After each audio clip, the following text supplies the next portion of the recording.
नमस्कार, मैं हरी। आप देख रहे हैं डिटेल न्यूज झारखंड। आइए जानते हैं झारखंड की प्रमुख खबरों को। अगर आप चैनल में नए हैं तो चैनल को सब्सक्राइब अवश्य कर लें ताकि झारखंड की हर छोटी बड़ी खबर आप तक पहुंचा सकें।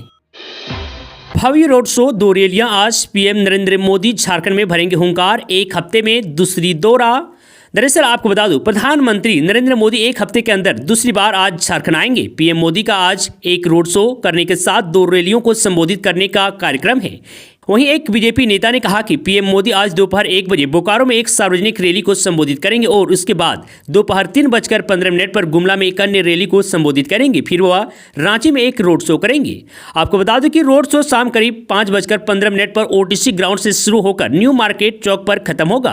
पीएम मोदी बोकारो के चंदन कियारी में बीजेपी उम्मीदवार और झारखंड विधानसभा में नेता प्रतिपक्ष अमर कुमार बावरी के लिए प्रचार करेंगे। गुमला में वह बीजेपी के प्रत्याशी सुदर्शन भगत के लिए भी वोट मांगेंगे। आपको बता दें कि झारखंड की 81 सदस्य विधानसभा के लिए 13 नवंबर और 20 नवंबर को मतदान होगा, जबकि मतगणना 23 नवंबर को होगी। इससे पहले प्रधानमंत्री मोदी आज दोपहर 12 बजे रांची के बिरसा मुंडा एयरपोर्ट पहुंचेंगे। वह एयरपोर्ट से सीधा बोकारो पहुंचेंगे। वहां चंदन कियारी विधानसभा क्षेत्र में नेता प्रतिपक्ष बीजेपी प्रत्याशी अमर बावरी के समर्थन में चुनावी सभा को संबोधित करेंगे। इसके बाद बोकारो से गुमला के लिए रवाना हो जाएंगे। यहां वह गुमला में पूर्व सांसद और बीजेपी प्रत्याशी सुदर्शन भगत के समर्थन में चुनावी सभा को संबोधित करेंगे। गुमला से लगभग शाम 4:15 पर पीएम मोदी वापस रांची लौटेंगे। इसके बाद शाम लगभग 5 बजे से पीएम मोदी रांची में रोड शो करेंगे। यह रोड शो लगभग 3 किलोमीटर का होगा, जो ओटीसी ग्राउंड से शुरू होकर पिस्का मोड़, लाह कोठी, दुर्गा मंदिर होते हुए रातू रोड चौक पर आकर खत्म हो जाएगी। इसके बाद प्रधानमंत्री शाम 7 बजे विशेष विमान से रांची से दिल्ली के लिए रवाना हो जाएंगे। पीएम मोदी की सुरक्षा के लिए 4000 अतिरिक्त फोर्स की तैनाती, 11 एसपी और 30 अतिरिक्त डीएसपी शामिल। दरअसल आपको बता दूं, रांची में रविवार 10 नवंबर यानी कि आज प्रधानमंत्री नरेंद्र मोदी की रोड शो के लिए पुलिस मुख्यालय और रांची पुलिस ने सुरक्षा की तैयारी पूरी कर ली है। पुलिस मुख्यालय ने रांची पुलिस को 4000 अतिरिक्त फोर्स प्रदान किए हैं। इसमें 11 एसपी रैंक के अधिकारी और 30 अतिरिक्त डीएसपी शामिल हैं। ओटीसी ग्राउंड से लेकर न्यू मार्केट चौक तक हाई राइज बिल्डिंग में सुरक्षा का निरीक्षण किया गया है और यहां पुलिस बल तैनात किया जाएगा। एसपीजी के अधिकारी भी सुरक्षा के दृष्टिकोण से आकलन कर रहे हैं। सुरक्षा प्रोटोकॉल के मद्देनजर सभी जांच और आवश्यक कार्रवाई की जा रही है। वहीं गुमला में कार्यक्रम के लिए 2000 अतिरिक्त फोर्स, 29 डीएसपी और 4 आईपीएस तैनात किए गए हैं। साथ ही बोकारो में भी 2000 फोर्स, 16 डीएसपी और अतिरिक्त आईपीएस अधिकारी प्रदान किए गए हैं। सुरक्षा व्यवस्था की मॉनिटरिंग पुलिस मुख्यालय के स्तर से की जाएगी। संबंधित रेंज डीआईजी सुरक्षा व्यवस्था की समीक्षा और मॉनिटरिंग करेंगे। चुनाव से पहले सीएम हेमंत सोरेन का बड़ा वादा, 2 साल में भरे जाएंगे सभी खाली पद। दरअसल आपको बता दूं, झारखंड चुनाव से पहले मुख्यमंत्री हेमंत सोरेन ने बड़ा वादा कर दिया है। उन्होंने कहा है कि प्रदेश में इंडिया गठबंधन की एक बार फिर मजबूत सरकार बनने जा रही है। सबसे ज्यादा समय तक झारखंड में शासन कर भाजपा ने नियुक्तों की राह में जो अड़चनें पैदा की थी उसको दूर कर लिया गया है। जनादेश मिलने के बाद इंडिया गठबंधन की सरकार बनते ही 2 साल के अंदर राज्य सरकार के सभी रिक्त पदों पर नियुक्ति होंगी। इसके अलावा सभी विभागों के मानव बल की मैपिंग की जाएगी और जरूरत के अनुरूप नए पदों का सृजन भी किया जाएगा। हेमंत सोरेन ने कहा कि इंडिया गठबंधन की सरकार ने इस कार्यकाल में भी हजारों पदों पर नियुक्ति की है। उन रिक्त पदों को भी भरा गया है जिन पर झारखंड बनने के बाद पहली बार बहाली हुई है। उन्होंने यह भी भरोसा जताया है कि इस चुनाव में उनकी जीत होगी और मजबूत सरकार बनेगी। हेमंत सोरेन ने आगे कहा कि मुख्यमंत्री रोजगार सृजन योजना के प्रति युवाओं का जबरदस्त रुझान देखने को मिल रहे हैं। युवा आत्मनिर्भर होने के लिए छोटे बड़े व्यवसाय शुरू करना चाहते हैं। ऐसे हर वर्ग के युवाओं को स्वरोजगार से जोड़ने के लिए मुख्यमंत्री रोजगार सृजन योजना पर विशेष तरीके से काम करेंगे। झारखंड में सरकार बनी तो महिलाओं को हर महीने खटाखट टकाटक 25 रुपये आएंगे बैंक अकाउंट में। राहुल गांधी ने किया बड़ा वादा। दरअसल आपको बता दूं, कांग्रेस के वरिष्ठ नेता राहुल गांधी ने शनिवार को बाघमारा के माटीगढ़ा फुटबॉल ग्राउंड में इंडिया गठबंधन की प्रत्याशी जलेश्वर महतो और धनबाद से उम्मीदवार अजय कुमार दुबे के पक्ष में चुनाव सभा को संबोधित करते हुए कहा कि झारखंड में इंडिया गठबंधन की सरकार बनने पर महिलाओं के खाते में हर महीने खटाखट टकाटक 25 रुपये आएंगे। झारखंड में हमारी सरकार बनने पर बेरोजगारों को रोजगार मिलेगा। राहुल गांधी ने आगे कहा कि लड़ाई विचारधारा की है। झारखंड विधानसभा चुनाव में एक तरफ कांग्रेस पार्टी और इंडिया गठबंधन तो दूसरी तरफ बीजेपी और आरएसएस हैं। एक तरफ मोहब्बत, एकता, भाईचारा, इज्जत तो दूसरी तरफ नफरत, हिंसा और अहंकार हैं। हम कहते हैं कि संविधान को बचाना है, यह हिंदुस्तान का है। संविधान जनता की रक्षा करती है, तो बीजेपी चाहती है कि संविधान को खत्म किया जाए। वहीं राहुल गांधी ने कहा कि संविधान को कोई खत्म नहीं कर सकता है, इसकी रक्षा कांग्रेस पार्टी यानी कि इंडिया गठबंधन करेगी। नरेंद्र मोदी की पॉलिसी ने हिंदुस्तान में सबसे ज्यादा बेरोजगारी लाई है। महिलाएं देश की रीढ़ है, इसलिए हमने सबसे पहले बड़ी स्कीम महिलाओं के लिए लाई है। झारखंड की महिलाओं को चुनाव जीतने के एकदम बाद 25 रुपये उनके बैंक अकाउंट में देंगे। 1 तारीख को आपके बैंक अकाउंट में 25 रुपये खटाखट टकाटक भेजे जाएंगे और वहीं हर महीने 7 किलो राशन हर झारखंड वासियों को मिलेगा। अमित शाह बोले, हमारे रहते मुसलमानों को आरक्षण नहीं मिलेगा। झारखंड में कहा, राहुल गांधी की चौथी पीढ़ी भी अनुच्छेद 370 नहीं ला सकती है। गृह मंत्री अमित शाह ने शनिवार को झारखंड के पलामू, हजारीबाग और पोटका में चुनावी सभाएं की। उन्होंने कहा, कांग्रेस ओबीसी, आदिवासियों और दलितों से आरक्षण छीनकर मुसलमानों को देने की योजना बना रही है। पीएम नरेंद्र मोदी के नेतृत्व में भाजपा कभी भी धर्म आधारित आरक्षण की अनुमति नहीं देगी। जब तक भाजपा की सरकार है, नरेंद्र मोदी जी हैं, तब तक हम दलितों और पिछड़ों के आरक्षण को हाथ नहीं लगाने देंगे।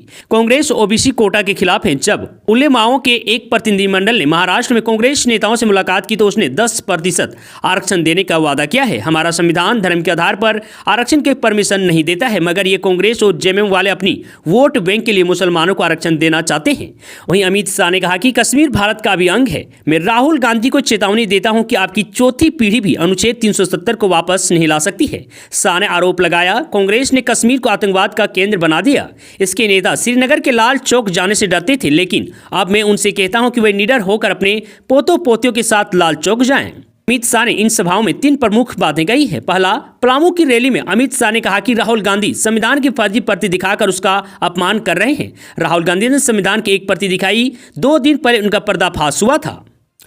दूसरा, अमित शाह ने हेमंत सरकार को देश की सबसे भ्रष्ट सरकार बताया है। मुख्यमंत्री कहते हैं कि घुसपैठ भाजपा की राजनीति का एजेंडा है। मैं कहता हूं कि यह सीएम का वोट बैंक है। भ्रष्ट नेताओं को उल्टा लटका दिया जाएगा। आप 350 करोड़ रुपए लूटने वाले को सबक सिखा दो। तीसरा, अमित शाह ने कहा, हो समेत अन्य स्थानीय भाषाओं को पहले राज्य की अधिकृत सूची में शामिल करेंगे, इसके बाद संविधान की 8वीं सूची में शामिल किया जाएगा। और सबसे बड़ी बात, सहारा का पैसा जो डूब गया है वह गरीबों का पैसा है, उसे पाई पाई सभी को वापस की जाएगी। बीजेपी का सख्त रूप, झारखंड में घुसपैठिए के बच्चों को नहीं मिलेगा आदिवासी का दर्जा। दरअसल आपको बता दें, केंद्रीय मंत्री और बीजेपी के राष्ट्रीय अध्यक्ष जेपी नड्डा ने शनिवार 9 नवंबर को संकल्प लिया है कि अगर बीजेपी झारखंड में सत्ता में आती है तो वह स्थानीय समुदाय के अधिकारों की रक्षा करेगी और घुसपैठिए पिता और स्थानीय आदिवासी मां के बच्चे को आदिवासी का दर्जा नहीं देने देंगे। बीजेपी अध्यक्ष ने पलामू जिले के विश्रामपुर में एक चुनावी रैली को संबोधित करते हुए कहा कि हर बांग्लादेशी को झारखंड से बाहर निकाल दिया जाएगा और इसके साथ ही जिस तरह से वे आदिवासी बहनों से शादी करते हैं और अपनी आदिवासी जमीन पर अधिकार चाहते हैं, उनसे पैदा होने वाले बच्चे को कोई आदिवासी अधिकार नहीं दिया जाएगा। उन्होंने हेमंत सोरेन के नेतृत्व वाली झारखंड मुक्ति मोर्चा आने की जेएमएम वाली सरकार पर बांग्लादेशी घुसपैठिए को शरण देने का बड़ा आरोप लगाया है और वह आश्वासन दिया कि चुनाव के बाद ऐसे सभी लोगों को राज्य से बाहर निकाल दिया जाएगा। बीजेपी के सीनियर नेता ने यह भी आरोप लगाया कि झारखंड में भ्रष्ट लोग और चोर लोग शामिल है और उन्होंने मतदाताओं से सिंगल इंजन वाली सरकार को डबल इंजन वाली सरकार से बदलने की आग्रह किया है।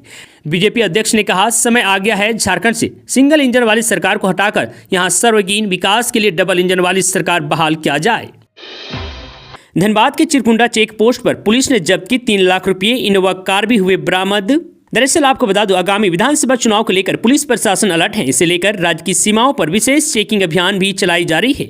इसी बीच शनिवार को झारखंड पश्चिम बंगाल सीमा पर चिरकुंडा स्थित इंटर स्टेट चेक पोस्ट पर पुलिस और एसएसटी की टीम ने वाहन जांच के दौरान एक इनोवा कार से 3 लाख रुपये जब्त किए हैं। इस मामले में बताया जा रहा है कि पश्चिम बंगाल के नितुरिया निवासी रंजन माझी इनोवा कार से झारखंड आ रहे थे, तभी चिरकुंडा चेक पोस्ट पर वाहन जांच के क्रम में इनोवा कार से नगद 3 लाख रुपये बरामद किए गए हैं। उक्त मामले में चिरकुंडा थाना प्रभारी रामजी राय ने बताया कि विधानसभा चुनाव के मद्देनजर इंटर स्टेट चेक पोस्ट पर एसएसटी और चिरकुंडा थाना की पुलिस वाहनों की जांच कर रही थी। इसी दौरान रंजन माझी की इनोवा कार जैसी ही चेक पोस्ट पर पहुंची तो टीम उसे रोका और तलाशी लेनी शुरू कर दी। जांच के क्रम में कार से रुपये से भरा बैग मिला, जिसे जब्त कर लिया गया। रंजन माझी पेशे से ट्रांसपोर्टर है, वह बरामद रुपयों से संबंधित कोई भी कागजात प्रस्तुत नहीं कर सके। बताया गया है कि जब्त राशि को चुनाव आयोग द्वारा गठित कमेटी को सौंपने की तैयारी की जा रही है। झारखंड में ना बटे हैं और ना ही बटेंगे, लेकिन बीजेपी वाले कूटे जरूर जाएंगे। दरअसल आपको बता दूं, झारखंड के सीएम हेमंत सोरेन ने भाजपा के बटेंगे तो कटेंगे नारे पर निशाना साधते हुए शनिवार को दावा किया है कि राज्य विधानसभा चुनाव में भाजपा को हार का सामना करना पड़ेगा। भाजपा के बटेंगे तो कटेंगे नारे को लेकर एक सवाल के जवाब में हेमंत सोरेन ने कहा कि यहाँ ना तो बटे हैं और ना ही कभी बटेंगे, लेकिन ये भाजपा वाले लोग चुनाव के माध्यम से कूटे जरूर जाएंगे। बता दें कि हेमंत सोरेन ने यहाँ अपने आवासीय कार्यालय में मीडिया कर्मियों से बातचीत में चुनाव प्रचार के बीच में आयकर के छापों को लेकर भी आलोचना की है। मुख्यमंत्री हेमंत सोरेन ने भाजपा पर निशाना साधते हुए कहा है कि बटेंगे तो कटेंगे कहने वालों को महासमर में राजनीतिक रूप से कूटेंगे। उन्हें बहुत कम समय मिला, लेकिन अल्प समय में ही उन्होंने राज्य को दिशा देने के लिए जो लकीर खींची है वह विरोधी भाजपा के सामने इतनी बड़ी दीवार बनकर खड़ी हो गई है कि जिसे भाजपा अब कभी पार नहीं कर पाएगी। महासमर में भाजपा की ओर से लगाए जा रहे आरोपों पर सीएम हेमंत सोरेन ने कहा कि जिनके खुद के घर शीशे के होते हैं वह दूसरों के घरों पर पत्थर नहीं फेंकते हैं। जमशेदपुर में भाषण रोककर राहुल गांधी ने सरदार जी से किया सवाल, फिर समझाया इकोनॉमिक्स आखिर क्यों। दरअसल आपको बता दूं, झारखंड विधानसभा चुनाव 2024 के प्रचार में जमशेदपुर पहुंचे राहुल गांधी ने चुनावी सभा को संबोधित किया। राहुल गांधी ने जमशेदपुर पश्चिमी सीट से कांग्रेस प्रत्याशी बन्ना गुप्ता और जमशेदपुर पूर्वी विधानसभा सीट से डॉक्टर अजय कुमार के पक्ष में चुनाव प्रचार किया। इस सभा को संबोधित करते हुए राहुल गांधी ने भाजपा और केंद्र की मोदी सरकार पर जमकर निशाना साधा। राहुल गांधी ने एक बार फिर से कहा कि बीजेपी संविधान को खत्म करना चाहती है। इसके अलावा राहुल गांधी ने जीएसटी को लेकर सरकार को घेरा। उन्होंने अपने भाषण को रोककर एक सरदार जी से सवाल करना शुरू कर दिया। फिर उन्होंने उनसे पूछा कि आपकी शर्ट कितने की है। राहुल गांधी ने बताया कि अगर 500 रुपये की शर्ट पर आम आदमी जितना जीएसटी भरता है उतना ही जीएसटी एक अरबपति भी भरता है। ये गलत है, ये गलत जीएसटी का नतीजा है। राहुल गांधी ने कहा कि पीएम मोदी ने गरीबों का कर्ज माफ नहीं किया बल्कि पूंजीपतियों का कर्ज माफ किया। राहुल गांधी ने कहा कि मोदी जी ने अडानी और अंबानी जैसे 25 लोगों का 16 लाख करोड़ रुपए माफ कर दिए हैं। उन्होंने कहा कि मोदी जी अमीरों के कर्ज माफ करते हैं और गरीबों पर ध्यान नहीं देते हैं। उन्होंने कहा कि सरकार अमीरों के पैसे माफ कर देती है और फिर ये लोग विदेशों में जाकर पैसे खर्च करते हैं। इससे देश का पैसा बाहर चला जाता है। अगर उसकी सरकार आई तो जितना पैसा अरबपतियों को देते हैं उतने पैसे वे गरीबों को देंगे। उन्होंने कहा कि गरीबों के अकाउंट में पैसे आने से वे देश में पैसे खर्च करेंगे और देश की आर्थिक स्थिति अच्छी होगी। राहुल गांधी ने आगे कहा कि चुनाव जीतने के बाद हर महिलाओं के खाते में 25 रुपये खटाखट आएंगे। इसके अलावा 7 किलो राशन हर महीने देंगे, 450 रुपये में गैस सिलेंडर देंगे। गरीबों को धान को 35 रुपये प्रति क्विंटल खरीदा जाएगा। 15 लाख रुपये का स्वास्थ्य बीमा भी लोगों को दिया जाएगा। राहुल गांधी ने वादा किया है कि जीतने के बाद उसकी सरकार हर ब्लॉक में एक डिग्री कॉलेज और हर डिस्ट्रिक्ट में एक प्रोफेशनल कॉलेज बनाया जाएगा। राहुल गांधी ने कहा कि उनकी सरकार आई तो 10 लाख युवाओं को रोजगार दिया जाएगा।